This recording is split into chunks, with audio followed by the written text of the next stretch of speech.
already are aware of this, Nala is indeed pregnant. Today we're going to discuss the canine gestational stages.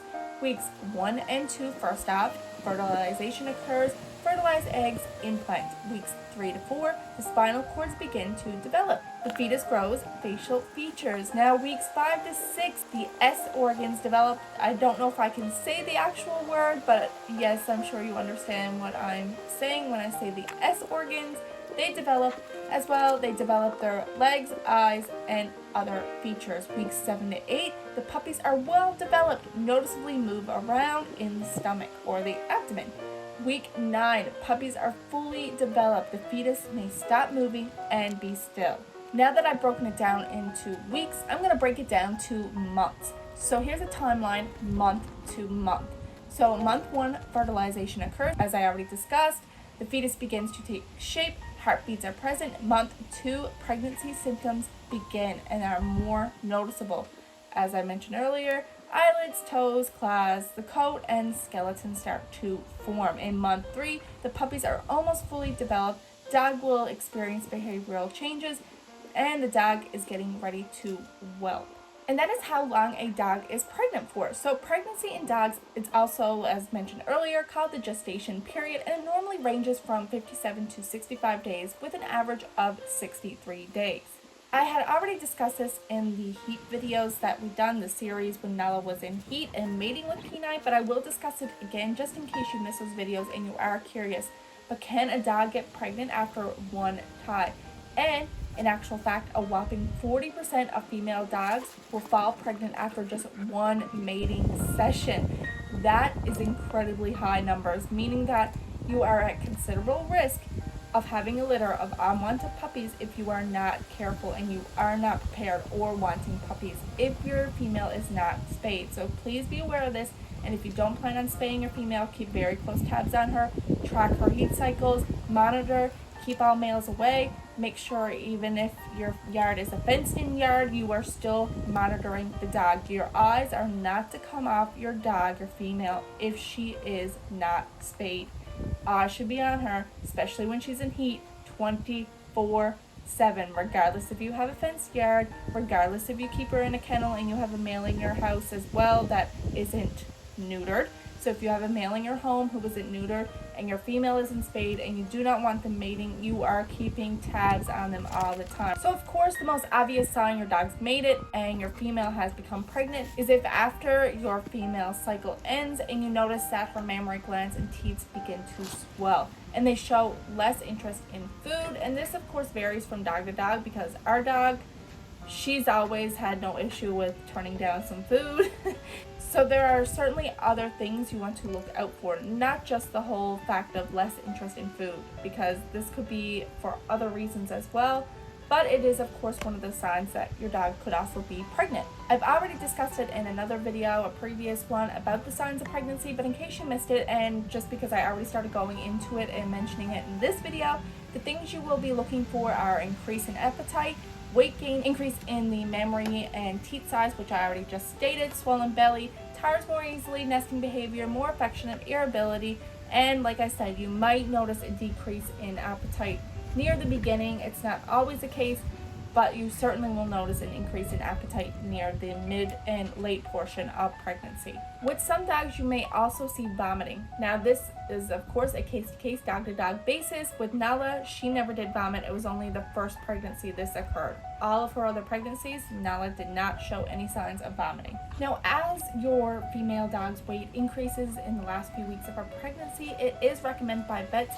to increase her food intake gradually until she consumes 35 to 50% more than usual. So what you want to do is increase her intake slowly and feed her small, frequent meals, as large meals can cause discomfort. So just be aware of this, that near the end of her pregnancy, the last few weeks, certainly start increasing the amount of food you do feed your female. When it comes to exercise, some vets believe that limiting the strenuous exercise during the first 2 weeks of gestation will enhance the implantation of the embryos. After that, normal exercise is fine until your dog's belly is enlarged. During her last trimester, the best exercise for your dog should not be overly strenuous. Shorter and possibly more frequent walks will be more beneficial for the mother, as she needs her energy to carry her pups and give them nutrition. For us personally, we do limit our dog's exercise. We do reduce it, especially near the end of her pregnancy, and that's just simply a personal preference, and we just don't want to overexert our dog. And this is something else you most certainly can discuss with your vet. Some vets have different opinions on the exercise, so certainly, like I said, discuss it with your vet, and it does vary from dog to dog, breed to breed. Certainly take what your vet says and go with as well what you yourself personally feel comfortable with. When it comes to preparing for the puppies, you will notice that near the end of your dog's pregnancy, her mammary glands will start to enlarge as well as her teeth. You might even detect small milky fluid as the milk glands develop and enlarge. If you notice this,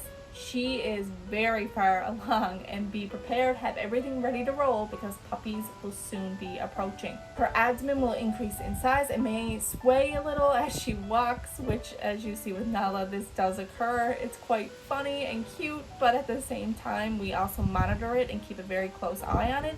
At the very end of the pregnancy, you might even be able to see or feel the puppies move around in the mother. This both me and my husband have experienced. It is the absolute most wonderful, amazing. It's such a cool experience all around.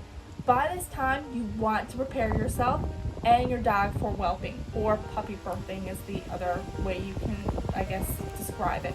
The best way to do this is to set up a whelping box, which is pretty much an enclosed space to make sure that the puppies, as well as the mother, are pretty much in a safe area, especially for your puppies. A whelping box offers a safe, warm, draft-free, easily clean location for your dog and her puppies.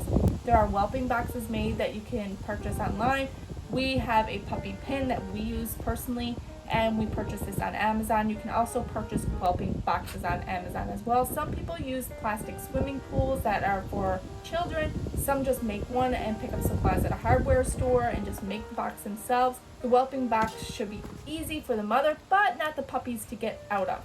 Your dog may prefer to have it in a quiet area of the house, but also in an area that's easy accessible for you, especially during an emergency. You do not, and I cannot stress this enough because I've seen it a lot occur, you do not want to use a kennel or a crate for whelping purposes. If there's ever an emergency and you have to get to a puppy quick, this is not the space for the puppy to be in, or puppies.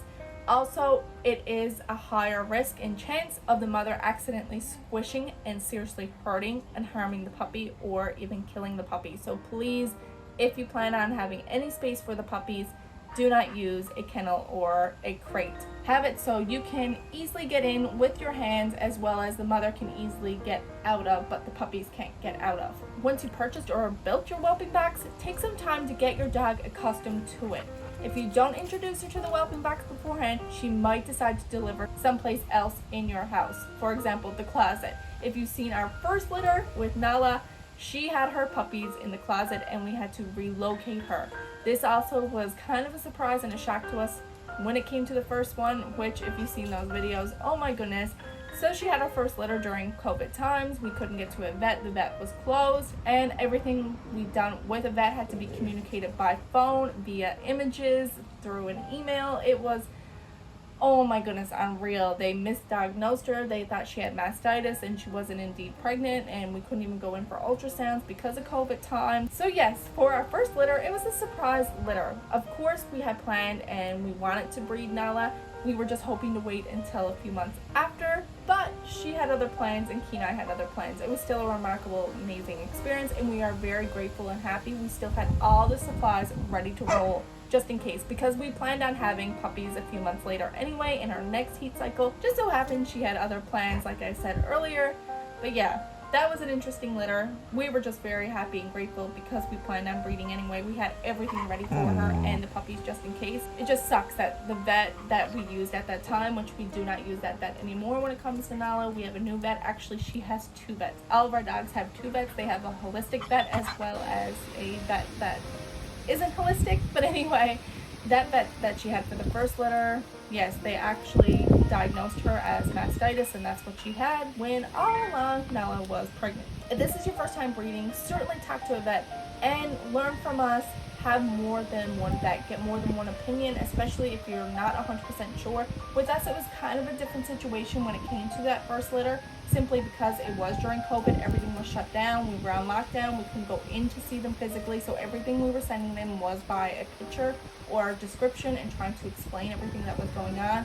But you certainly want to be prepared and have everything ready for any necessary emergency, anything that can occur or arise with the puppies or the mother.